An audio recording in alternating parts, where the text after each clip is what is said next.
Hello বন্ধুরা, আজকে ভূত সত্য চ্যানেলে আমি আসলাম তোমাদের জন্য ঘটনা নিয়ে। হ্যাঁ, প্রিন্সের শরীর একদম ভালো না। তোমরা হয়তো ঘটনার মাঝে মাঝে দুদিন ধরে একটু যদি ভালো করে শোনো, যারা হেডফোন ইউজ করো, শুনতে পারবে প্রিন্সের কাশির শব্দ। প্রিন্সের অতিরিক্ত ঠান্ডা লেগেছে। আর বৃষ্টি বর্ষার সময় ওর একটু ঠান্ডা লাগার ধাঁচ আছে। ও ঠান্ডা, প্রচন্ড ঠান্ডা লাগে। ওকে আমি তাই বলি, তুই জলে কোনো কাজ করিস না, এত কিছু জলে বেরোস না, তারপরেও তোর এরকম ঠান্ডার ধাঁচ কেন? তো যাই হোক, ও হয়তো ঘটনা তোমাদের সামনে প্রেজেন্ট করতে পারতো, কিন্তু হয়তো অনেক কাট কাট কাট কাট হতো এডিটিং এর সময়। যাই হোক, আজকের ঘটনাটা জমজমাট। সবাইকে বলবো একটা করে লাইক করে দাও, যারা এখনো পর্যন্ত ভালোবেসে চ্যানেলটাকে সাবস্ক্রাইব করোনি অবশ্যই করে নিও। শুনতে পারলে এক্ষুনি কিন্তু ও আবার বাইরে দিয়ে কাশলো। তো যাই হোক, এবার আমরা ঘটনায় যাব। চলো, আমরা মূলত কত কত জায়গার হন্টেড হোটেল, হোমস্টে, রিসর্ট, কত আমরা ঘটনা পাই। হ্যাঁ, বেসিক্যালি দীঘা আর পুরীটা হচ্ছে চলতি। সবাই দীঘা পুরীটা আমরা কিন্তু যেতে খুব ভালোবাসি। তার জন্য দীঘা পুরীর ঘটনা আমার কাছে প্রচুর আসে। তোমরা নিজেরাই বলো, দিদি ভাই তুমি অনেক অনেক আমাদেরকে ঘটনা দিয়ে তুমি আমাদের জাগ্রত করে দিয়েছো, যে কোথায় যাব, কেমন ভাবে যাব, কোন জায়গাটা হন্টেড আমরা বুঝতে পারবো কি না। আজকে যে জায়গাটা বলবো একদম অফবিট একটা জায়গা। জায়গাটা হচ্ছে আমাদের পশ্চিমবঙ্গের মধ্যেই ঝাড়গ্রামে অবস্থিত। জায়গাটার নাম নিয়ে আমি পরে আসছি, আগে আমি ঘটনাটা তোমাদের বিস্তারিত কেমন ভাবে সৃষ্টি হয় সেটা বলি। আমাদেরকে ঘটনাটা রুমা চক্রবর্তী দিদিভাই পাঠান। রুমা দিদিভাই বলেন, আমি একজন স্কুল টিচার। আমি আমার ফ্যামিলিকে নিয়ে কোনো জায়গায় ঘুরতে যেতে পারি না, কারণ আমার সময় হয় না, আমার স্কুলিং থাকে। আমার যখন বাচ্চাদের ছোট ছোট স্কুলের ছুটি পড়ে গরমের, সেই সময় আমি আমার পরিবারকে নিয়ে, প্রায় 7 জন আমার পরিবারে, আমার মা, আমার বাবা, আমার হাজবেন্ড, আমি, দেন আমার দুটো সন্তান, আর একটি আমাদের বাড়িতে সব সময় থাকে একটি কাজের মেয়ে। আমরা 7 জন একটা পরিবার। আমরা 7 জন কোথায় যাব কোথায় যাব কোথায় যাব প্ল্যানিং হচ্ছিল। দেখো, দীঘা পুরী এগুলো তো আমরা প্রায়শই যাই, দীঘা পুরী তো আমরা ঘুরি, কিন্তু এমন একটা জায়গা আমরা খোঁজ করছিলাম, যেখানে গেলে আমরা পাহাড় পাবো, জঙ্গল পাবো, ঝর্ণা পাবো, নদী পাবো, প্রাকৃতিক সৌন্দর্য পাবো, দেন বড় বড় সবুজ অরণ্য, বড় বড় জঙ্গল, গাছ গাছালির মধ্যে এমন একটা জায়গায় আমরা স্টে করতে পারবো। তো সেরকমই একটা জায়গা খোঁজ করতে করতে করতে করতে আমার এক কলিগকে আমি জানাই যে, জানিস তো এরকম ভাবছি ফ্যামিলিকে নিয়ে একটা ফ্যামিলি ট্যুর প্ল্যান করছি, বাট কোথায় যাব। আমাকে বলল যে, তুই একটা কাজ কর, ভাইজ্যাক চলে যা। ভাইজ্যাকে গেলে তোর যেটা মনের ইচ্ছা, মানে পাহাড়, নদী, ঝর্ণা, সব জঙ্গল তুমি পাবে। ভাইজ্যাক তোমরা জানো। তা আমি তখন বললাম, 7 জনকে নিয়ে ভাইজ্যাগে ভ্রমণ করতে যাওয়া মানে সে প্রায় 1.5-2 লাখ টাকার কাছাকাছি একটা ধাক্কা। তো আমাদের দিদিভাই বলেন যে, এত টাকা দিয়ে না, আমরা লোকালের মধ্যে এই 2-3 দিনের জন্য, মানে এতটা লং ডিস্টেন্সে লং টাইমের জন্য না, আমরা খুব অল্প সময়ের জন্য যেতে চাই, একটু কাছে পিঠে। তো আমার বান্ধবী আমাকে সাজেস্ট করে যে এই জায়গাটা, সেটা হচ্ছে কাকড়াঝোড়ো। কাকড়াঝোড়ো একটা আমাদের মানে ওয়েস্ট বেঙ্গলের মধ্যেই একটা টুরিস্ট স্পট। অনেকেই হয়তো নাম শুনেছে, অনেকে নাম শুনেনি। যদি তোমরা গুগল করো তোমরা পেয়ে যাবে। তো আমাকে ও একটা ভিডিও সেন্ড করে হোয়াটসঅ্যাপে। তো ভিডিওটা দেখে, বাট আমার প্রকৃতিটা খুব ভালো লাগে, যে চারিপাশে সবুজে সবুজ, দূরে বিশাল বড় বড় পাহাড়, উফ, তার মাঝখানে হোমস্টে। এমনকি যেই ভিডিওটা দেখছিলাম সেখানে হোমস্টের রীতিমতো নাম্বারগুলো দেওয়া রয়েছে, কন্ট্যাক্ট নাম্বার। তা আমি আমার হাজবেন্ডকে দেখাই। তো আমার হাজবেন্ড তখন বললেন যে, হ্যাঁ চলো, আমরা কাকড়াঝোড়ো কোনোদিন যাইনি, যাই। এই নিয়ে বাড়িতে আবার আমার ছেলে আর মেয়ে মানে কাকড়ার ঝোল করে ওরা মানে মাথামাতি শুরু করে দিল। কাকড়ার ঝোড়ো না, ওটা কাকড়ার ঝোল। তো যাই হোক, আমাদের প্যাকেজিং শুরু হয়ে গেল, আমরা বেরোবো। সবকিছু তৈরি করে নিয়ে গুছিয়ে নিয়ে আমরা একটা ক্যাব বুক করলাম। আমরা 7 জন যাব। তো কোনো রকমে আমরা 7 জন, ক্যাব আসলো। দুদিন পর আমরা চলে গেলাম। এবার যাওয়ার পর ঘটনাটা ঘটলো, ওখানে অনেক হোমস্টে আছে। মূলত আমরা ভিডিওতে যেই আমরা জায়গাগুলো দেখেছি, যেই নাম্বারগুলো আমরা দেখেছি, ওখানে গিয়ে দেখলাম সেই হোমস্টেগুলো অ্যাকচুয়ালি 4 বেলা তোমাদের খাবার দেবে। যেরকম ধরো ব্রেকফাস্ট, লাঞ্চ, ইভিনিং স্ন্যাক্স, দেন তোমাদের তোমাদের নাইটে ডিনার যদি দেয় পার পার্সন ১৬০০ টাকা। মানে আমি তখন হিউজ, মানে একটা ওখানে আমার ইনভেস্ট হয়ে যাচ্ছে। 7 জনে যদি ১৬০০ টাকা করে হয় পার ডে, মানে অনেকটা এক্সপেন্সিভ। তো আমি তখন ভাবলাম এর থেকে তো আমি ভাইজ্যাগই ঘুরে চলে আসতাম ২ দিন।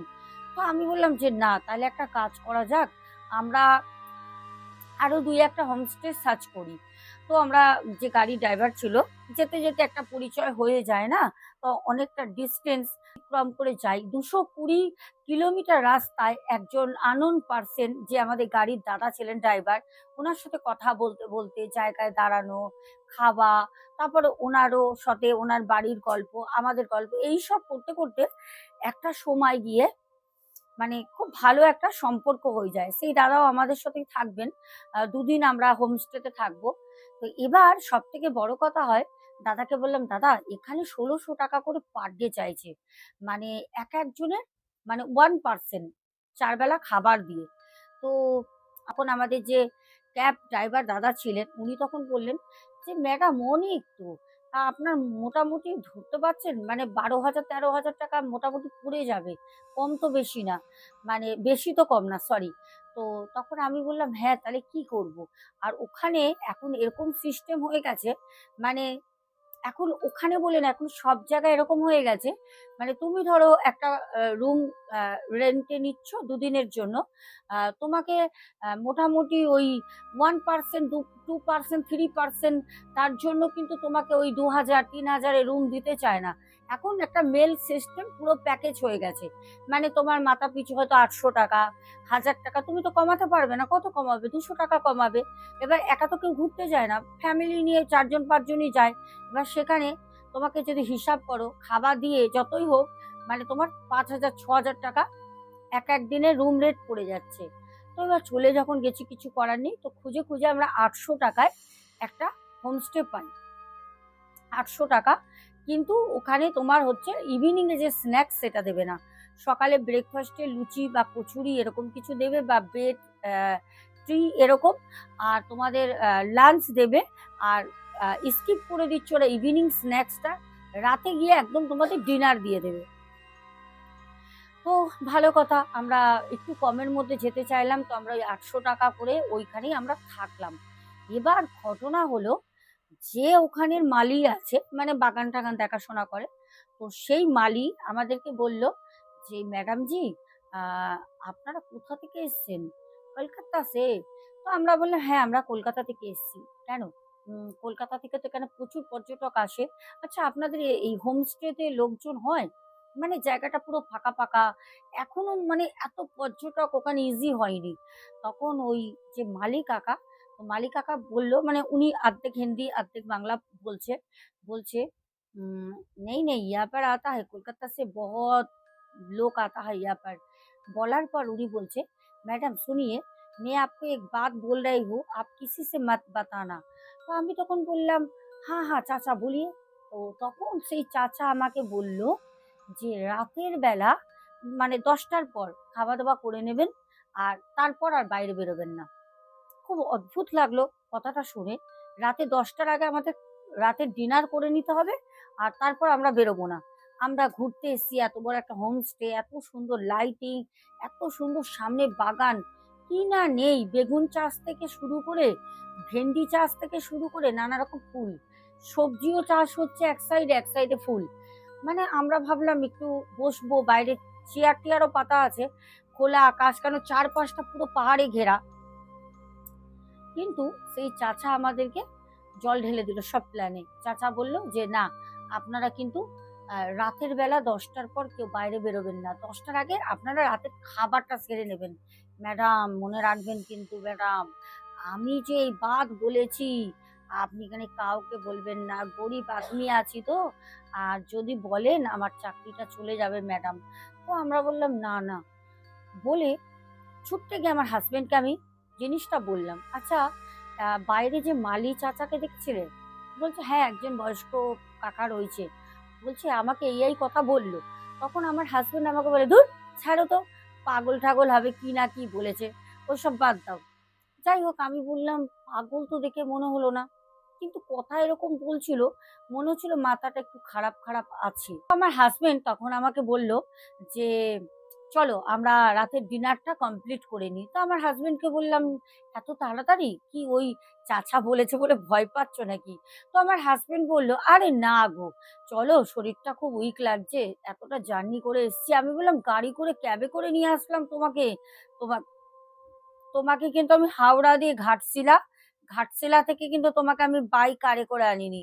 আমি কিন্তু কলকাতা থেকে এনেছি। তারপরেও বলছো এত উইকনেস, বাবারে বাবা! কি যে তোমার শরীর!" যাই হোক, এসব কথা বললাম। বলার পর আমরা রাতে ডিনার করতে গেলাম ৭ জন মিলে। গিয়ে আমরা যে যার মতো যা খুশি সবাই সবার মতো খাওয়া-দাওয়া করলাম। খাওয়া-দাওয়া কমপ্লিট করে আমরা আসলাম রুমে। তা আমাদের ২ খানা রুম ছিল পাশাপাশি। তা মা ছিল, বাবা ছিল, আর কাজের মেয়েটি ছিল। আর আমরা ৪ জন ছিলাম। ছেলে-মেয়ে, আমি, আমার হাসব্যান্ড। এইবার সবথেকে বড় কথা হচ্ছে, আমার হাসব্যান্ড আমার ছেলে-মেয়ে ঘুমিয়ে পড়ে। আমাকে বলল, "রমা, একটা কাজ করো। চলো একটু বাইরে চেয়ারে গিয়ে বসি।" আমি বললাম, মানে ওই যে একটা খটখট লাগছে, খটকা, যে ওই চাচা আমাদেরকে নিষেধ করেছে। আমি বললাম, "চাচা বলল রাতে ১০টার পর উম বাইরে না বেরোতে। দেখো চারপাশে ফাঁকা, জঙ্গলে জঙ্গল, আর মানে পাহাড়ে ঘেরা পুরো, বেশ ঠান্ডা, ঠান্ডাও লাগছে রাতের দিকটা।" তো আমি বললাম যে, "বেরিয়ে বসাটা কি ঠিক হবে না করলেও?" আমাকে আমার হাসব্যান্ড বলল, "আরে তুমি একজন স্কুল টিচার, তুমি এইসব গ্রামের মানুষ, এরা কোনোদিন কলকাতা শহরে গেছে বলো তো? হ্যাঁ, এরকম গ্রামের মানুষ, ওরা কি জানে? তোমাকে একটা ভয় পাইয়ে দিল, ব্যাস। দেখো ওরা কেন বলেছে আমি তোমাকে বলছি। তুমি রুমে থাকো, দেখো ওরা ঠিক ১১টার দিকে বাইরের লাইটগুলো সব বন্ধ করে দেবে।" এবার আমরা বাইরে গিয়ে বসলে আমাদের জন্য ইলেকট্রিসিটিটা ওদের যাবে, ওদের লাইটগুলো অন করে রাখতে হবে। তার কারণে বলেছে। আরে এগুলো হচ্ছে বিজনেস টেকনিক, তুমি বুঝবে না। আমি বললাম, আমার হাসব্যান্ড হয়তো ঠিকই বলছে। হতে পারে, কারণ হোমস্টেতে আমি আর আমার মানে হাসব্যান্ড, আমার ফ্যামিলি ছাড়া আদার্স কোনো পারসন নেই। তো যাই হোক, আমরা কিন্তু বাইরেটাকে বসি। আমরা যেখানে বসে রয়েছি, আমাদের দু হাত দূরে হচ্ছে আমাদের, আমরা যেখানে বসে আছি ওখান থেকে ২ হাত দূরে হচ্ছে আমাদের হোমস্টে। তো রুমগুলো, ২ টো পরপর রুম। আ হঠাৎ চালের মধ্যে, চালগুলো না অ্যাডবেস্টারের এরকম কিছু একটা চাল হবে, মানে ঢালাই করা সিমেন্টের না। তো পরপর ওই কটেজের মতো সেলফ একটা বাড়ি বসানো। চালের উপর কিরকম একটা ঘড়ঘড় করে কিছু একটা মনে হলো, উপর দিয়ে কেউ একটা ভারী গোল জাতীয় জিনিস কিছু গড়িয়ে দিল। তা আমরা দুজনই কথা বলছিলাম, হঠাৎ করে বুকের ভিতরটা ধড়াস করে উঠল। এটা হতো না জানি, ওই চাচা আগে থেকে যেটুকুনি ওয়ার্ন করেছিল, মাথার মধ্যে ওই জিনিসটা একটা ঢুকে গেছে, ভয়। তা আমরা দুজনেই না তাকালাম। আমরা দুজনেই চালের দিকে তাকিয়ে রয়েছি। ঘড়ঘড় করে আওয়াজ তো হলো। কিন্তু শেষমেষ কোনো কিছু এসে কিন্তু নিচে পড়ল না। তো আমার হাসব্যান্ড আমাকে বলছে, "রমা, কি হলো বলো তো বিষয়টা?" তো আমি আমার হাসব্যান্ডকে তখন বললাম যে, "তুমিই তো বললে যে কোনো কিছু না।" আমি কি করে বলবো? কি হলো, কি আওয়াজ? কি বলছো কি? তুমি কি আমাকে ভয় দেখাচ্ছ? তো আমার হাসব্যান্ড তখন বলল, "আরে ধুর, ছাড়ো তো। কি না কি পাহাড়ি এলাকা, হতে পারে কোনো পাখি রাতের বেলা ফল-টল নিয়ে যাচ্ছিল, হয়তো পড়েছে।" তো আমি বললাম যে, খড়গড় করে শব্দটা হলো, কিন্তু এইদিকে, পড়লে তো ওইদিকে পড়বে না, আওয়াজটা তো এইদিকে হলো। বলছে, "ও পাহাড়ের সব বিপরীত হয়, তুমি বুঝবে না।" ও একটা স্কুল টিচারকে ও যা তা বোঝাচ্ছে। তো চলো, আমি আমার হাসব্যান্ডের কথাতেই সহমত পোষণ করলাম, দিয়ে বসে আছি। যখন গল্প করতে রাত ১২টা পেরোলো, হঠাৎ করে চারপাশ থেকে বন্য প্রাণীর শব্দ ভেসে আসছে। ঠিক ১২টা ঘড়িতে পেরোতেই। আমার হাসব্যান্ড বলল, "১২টা ১, এত রাতে কি আর বসবে?" তো আমি, ঠান্ডা ওয়েদার, কলকাতায় তো প্রচণ্ড গরম, গরমের ছুটিতে গেছি বুঝতে পারছো। আমি তখন আমার হাসব্যান্ডকে বললাম যে, "হ্যাঁ, আর তো একদিন থাকবো, একদিন তো হয়ে গেল, পরের দিন বেরিয়ে যাবো। কালকে তো আর বসতে পারবো না। আজকে একটু রাত অবধি বসি, ভালো লাগছে।" চারপাশে রাতের বেলাও পাখির কিচিরমিচির শব্দ, মানে জোনাকি পোকার শব্দ, সাথে শিয়াল ডাকছে দূর থেকে। মনে হচ্ছে যেন পাহাড়ের কোল থেকে শিয়ালের মানে যে স্বরটা, শিয়ালের যে আওয়াজটা মনে হচ্ছে পাহাড়ের ধাক্কা খেতে আমাদের কাছে আসছে। অপূর্ব একটা সৌন্দর্য লাগছে। কিন্তু সাথে একটা কোথাও গিয়ে যেন চাপা ভয় একটা কাজ করছে। যাই হোক, তো একটা সময় আমি আমার হাসব্যান্ড বসে আছি, গল্প করছি। এনভায়রনমেন্টটা খুব সুন্দরের মধ্যেও একটা চাপা ভয় আছে। হঠাৎ করে আমি কি বলবো, মানে সত্যি অবিশ্বাস্য লাগলেও এটা বাস্তব। আমি একজন স্কুল টিচার, আমি এখানে মিথ্যে কোনো গল্প বানানো বলবো না। হঠাৎ করে একটা মেয়ের চাপা কান্না,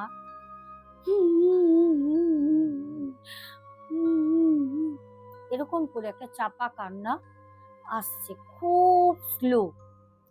তো আমার হাজবেন্ড আমাকে, আমি কিন্তু শুনতে পাচ্ছি কিন্তু আমার হাজবেন্ডকে আমি বলিনি। তো আমার হাজবেন্ড আমাকে বলল, আচ্ছা, একটা কিরকম চাপা কান্নার স্বর শুনতে পাচ্ছ, ভেসে আসছে? আমি বললাম, হ্যাঁ, পাহাড়ি অঞ্চলে এরকম অনেক রকম বন্য প্রাণী আছে যারা ডাকলে কান্নার মতো মনে হয়, হয়তো কোনো প্রাণী কাঁদছে। তা আমরা কিন্তু বসে রয়েছি। কিছুক্ষণ পর পায়ের যে নুপুর হয়, পায়ের নুপুরের শব্দ হচ্ছে রীতিমতো। আমরা যেখানে বসে রয়েছি ওই গার্ডেনে, আমাদের কিন্তু হোমস্টেটা আমরা যেখানে রয়েছি, মানে আমাদের ২ হাত দূরে আমরা যে বারান্দায়, মানে বড় গার্ডেন, ওখানে যে আমরা বসে রয়েছি, আমাদের সামনেই পায়ের নুপুর পরে কেউ কিন্তু আমাদেরকে পুরোটা ঘুরছে। বিশ্বাস করবে না, অদৃশ্য কাউকে আমরা চোখে দেখতে পাচ্ছি না। আমার হাসব্যান্ড আর আমার দুজনের গা শিরোহিত হয়ে এতটাই উঠেছে, পুরো পা যেন মাটিতে একদম আটকে গেছে, ভারী হয়ে গেছে, আমরা শরীর তুলতে পারছি না। আমার হাসব্যান্ড আমাকে ইশারা করে বলল যে, দৌড়ে ঘরে চলো। আমি কোনো রকম মানে দৌড়ে আসতে গেলাম পা মুচকে, ভয়ের জন্যই হয় জানি, এটা ভয়ে এতটাই আমি মানে কাবু হয়ে গেছিলাম। পা মুচকে আমি ওই গার্ডেনের মধ্যে পড়ি। অর্ধেকটা গার্ডেনের মধ্যে মানে ঘাসে, অর্ধেকটা সিমেন্টে, মানে উঠতেই উঠোনটা যে ছিল ওখানে। আমার হাতের এখানটার সাথে ফেটে যায়। আমি হাতটা এরকম করে পড়ি পুরো শুয়ে, এখানটা ফেটে যায়। হাতে আমার শাঁখা ছিল, শাঁখাটা বেড়ে যায়। গলাটা কিছু হয়নি। আমি উঠতে পারছি না। আমার হাসব্যান্ড আমাকে কোনো রকমে তুলে নিয়ে ঘরে যায়। বলল, ছেলেমেয়ে যেন না ওঠে, কিছু বলো না। দরজা বন্ধ করে আমার মানে হাসব্যান্ড মানে চুপচাপ হয়ে যায়। চুপচাপ, যে না, এটা কোনো স্বাভাবিক কোনো কিছু না। এখানে কোনো খারাপ আত্মা আছে। ইয়েস, এখানে কোনো খারাপ আত্মা 100 এ 100% আছে। তো আমাদের দিদিভাই প্রচণ্ড ভয় পান, রাতে জ্বর আসেন ওনার, স্বাভাবিক এটা। হাতে যাই হোক ওনারা মেডিসিন নিয়ে গেছিলেন, বাইরে গেলে আমরা সবাই ক্যারি করি। সুদল দিয়ে ভালো করে কটন দিয়ে পরিষ্কার করে ওখানে বোলোরিন গরম করে লাগিয়ে দেন। তারপর দিদিভাই বলছে সকালবেলা দিয়ে আমার শুরু হলো পাগলামি। বলছে ছেলেকে মারতে যাচ্ছে, মেয়েকে মারতে যাচ্ছে। এই কথাটা দিদিভাই হাসব্যান্ডের কাছ দিয়ে শুনেছে। দিদিভাই আমাকে শেয়ার করেছেন। বলছে উনি ওনার বশেই নেই। কি যে করছে, কি করছে না, উনি ওনার বশে নেই। স্বামীর গলা টিপতে যাচ্ছে, ছেলেকে মারতে যাচ্ছে, মেয়েকে মারতে যাচ্ছে। কে মা? কাউকে চেনে না। লাস্টে ওখানে তো মানে একটু গ্রাম্য পরিবেশ, আদিবাসীরা অনেক ওখানে আছে। ওই যে চাচা, আমরা যে রিসর্টের मैनेजर बोललाम, मैनेजर बोलছে नहीं नहीं आप लोग झूठ बोल रहे हो, आप लोग का कोई प्रॉब्लम है, आप लोग का कोई प्रॉब्लम है, यहाँ पर ऐसा कुछ नहीं है। তো কখনোই বলবে না, খারাপ হলে ওরা কখনোই ওদের বদনাম করবে না। রিসর্টের সেখানে দাঁড়িয়ে কি করব, কিছু তো করার নেই। তখন মানে বাধ্যতামূলক কিছু করার নেই, তখন কি করব, তখন আমরা মানে সেই মালির খোঁজ করলাম। আমরা বলিনি কাউকে। মালি দেখি দুপুরবেলা এসে সেই গাছপাতা গার্ডেনের কাটছে। তখন মালিকে ধরে আমরা জিজ্ঞেস করতে যে माली चाचा आप बोलिए ना, यहाँ पर कुछ तो है, कल रात आपका बात हम लोगों ने नहीं सुना, हमारा साथ ऐसा हादसा हो गया, मेरा बीवी को बहुत बुखार है, आप कुछ कीजिए, आपको जितना रुपए चाहिए हम लोग देंगे, आप कुछ तो करिए, চাচা প্লিজ চাচা। চাচার হাত পা ধরি। চাচা তখন বলল, आप आपका बीवी को लेकर जैसे तैसे बाहर आइए, यहाँ पर हम आपका कोई हेल्प नहीं कर पाएंगे, क्योंकि यहाँ पर जो मैनेजर है, ये मैनेजर अच्छा नहीं है, हमारा काम यहाँ का चला जाएगा, आप বাহার আইয়ে। তো কোনো রকমে মানে দিদিভাই বলেন আমাকে নিয়ে আমার হাজবেন্ড বাইরে বেরোন, সেই চাচা ওখানে একজনের কাছে নিয়ে যায়, সেই নাকের মধ্যে এই বড় সেই মানে গোল চুড়ির মতো নাকি, আমার হাজবেন্ড বলছে সেই চুড়ির মতো বালা নাকছাবি পড়ে আছে সাঁওতাল, সেই মানে এইখানে ফোটানো, কানে এত বড় বড় সেই রটের মতো ঢোকানো, সেই বিভৎস দেখতে। বলছে ওখানে যাবার পর আমার শরীর ঠিক হয়, আমরা সেদিনই বাড়ি ফিরে আসি। তো প্রিয় দর্শক বন্ধুরা, ঘটনাটা তোমাদের কেমন লাগলো? চলো এবার আমরা তাড়াতাড়ি একটু কমেন্ট করে নিই। চলো, এই কাকড়াঝোড়ো এখানে কিন্তু আমি আমার বাড়ির পরিবারকে বলছিলাম যে চল একবার আমরা ওখান থেকে ঘুরে আসি। তো জায়গাটা খুব একটাও মানে সেই রকম না, হ্যাঁ পাহাড় জঙ্গল এইসব আছে, বাট আমরা দীঘা, পুরী, মন্দারমণি, বকখালি, বকখালিটা আমার খুব ভালো লাগে, ফাঁকা নিলিবিলি একটা জায়গা, খুব খুব খুব খুব ভালো লাগে বকখালি। বারবার টানে কিন্তু বাড়ির লোক বলে এত যেতে হবে না, যার জন্য যাই না। কিন্তু বকখালিটা আমার খুব ভালো লাগে, একদম ফাঁকা নিলিবিলি সুন্দর একটা পরিবেশ, লোকজনগুলো ভালো, খাবার দাবারও ওখানে ভালো, হোটেল রুম রেটটাও খুব মানে ঠিকই আছে। দেখি মানে মন তো ইচ্ছা করছে কোথাও যাওয়ার, টুক করে কোন সময় চলে যাব। আবার যদি বাইরে বাইরে 3 জায়গায় যাবারও আছে, দেখা যাক কি হয়। চলো আগের কথা আগে আছে, অত হেডেক নিয়ে মাথায় লাভ নেই।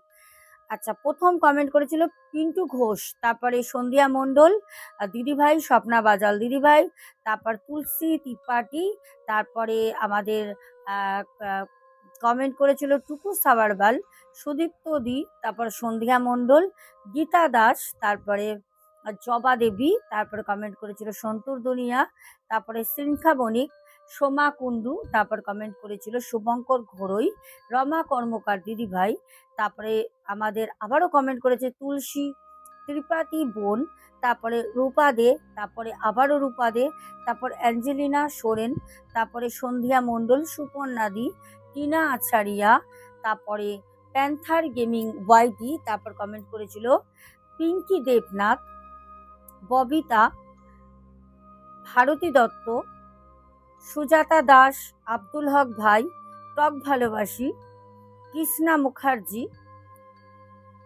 চলো সবার নাম বলে দিয়েছি।